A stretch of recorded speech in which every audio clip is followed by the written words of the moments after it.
The most dangerous thing you will ever do is nothing. Not skydiving, not war, not grief.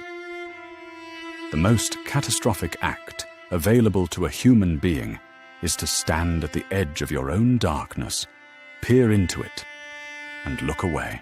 We have built an entire civilization around that single reflex. Every notification, every curated scroll, every streaming queue loaded with content you will never finish. These are not entertainments. They are escape routes. And we have become so sophisticated in our fleeing that we have mistaken the running for the living. But here is what the ancients knew, and what we have spent 2,000 years trying to forget. The abyss you are afraid to look into is not the thing that will destroy you. It is the only thing that can complete you. I will return to that. First, let me take you somewhere cold. It is 170 AD. The Roman Emperor Marcus Aurelius is on campaign along the Danube frontier, in a place the legions call the land where the wind has teeth. His tent is canvas over frozen ground. The breath of 10,000 soldiers hangs in the air like pale ghosts at dawn. He is the most powerful man on earth, and he cannot sleep. Not because of the barbarians beyond the river, not because the empire is hemorrhaging from a dozen wounds at once. He cannot sleep because he is thinking, as he always is, about the interior war. He reaches for his journal, and by lamplight that trembles in the cold, he writes, "You have power over your mind, not outside events. Realize this, and you will find strength." He is not writing it for us. He is writing it to remind himself. The meditations were never meant to be published. They are a man, alone in the dark, fighting the oldest enemy, his own restless, anxious, catastrophizing mind. He is not a guru dispensing certainty. He is a philosopher confessing to uncertainty and choosing again and again to step toward it rather than away. The lamplight catches the edge of the page and leaves the rest in shadow. That image is everything. We suffer differently than Marcus did, but we suffer from the same wound. Modern anxiety is not a new disease. It is an ancient human condition wearing contemporary clothing. The architecture has changed. The affliction has not. And so the Stoics offer us not comfort, but a method.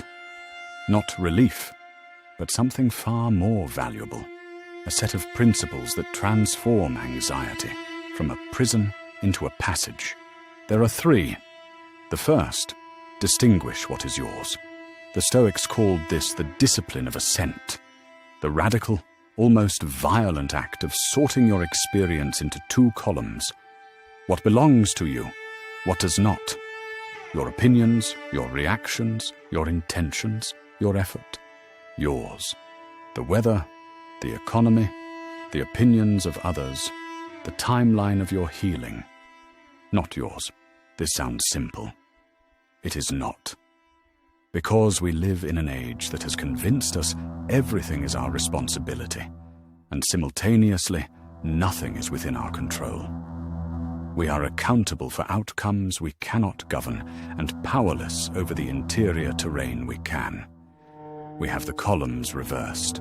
Epictetus, who knew something about powerlessness, having been born a slave, wrote this: "Seek not that the things which happen should happen as you wish, but wish the things which happen to be as they are, and you will have a tranquil flow of life." He is describing hydraulics. The person who stops fighting the current does not drown. They travel further than the one who exhausted themselves against it. Epictetus lost the use of his leg, allegedly because his master twisted it to test his endurance. And when Epictetus calmly warned him it would break, and it broke, and Epictetus simply said, "Did I not tell you it would break?" That is not a man who has given up. That is a man who has learned the precise boundary of his own dominion. that precision is not weakness. That precision is freedom. The second, sit inside the fear. Here is where we must speak of apatheia. The word has been disfigured by time. In English, apathy means not caring, a grey emotional flatness, the shrug of the disengaged. But the Greek apatheia, from a, without, and pathos, suffering, passion, disturbance, meant something architecturally different.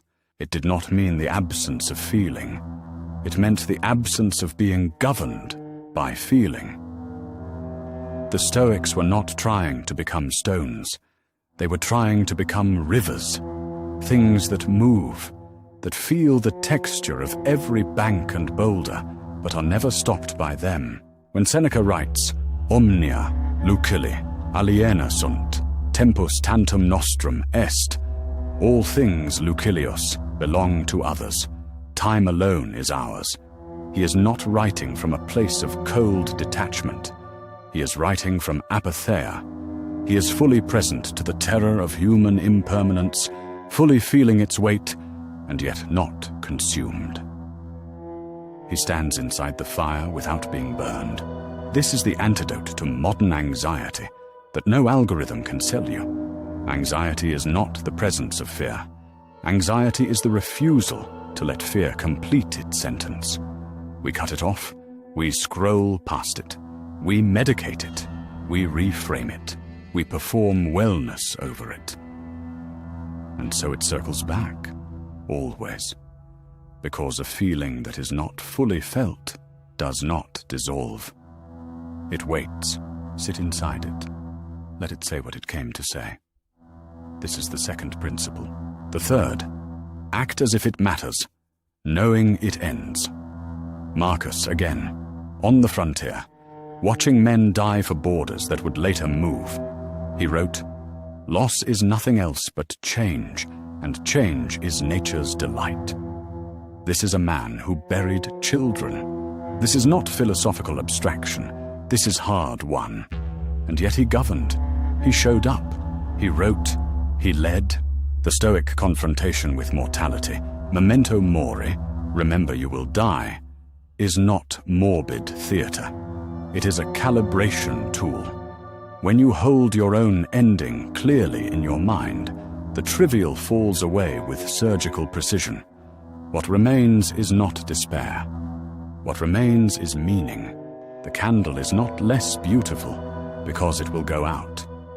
It is only beautiful because it will. Modern anxiety, in its deepest form, is often a crisis of meaning dressed in the clothing of worry. We are not anxious about our emails. We are anxious that our emails are all we have. We are not afraid of failure.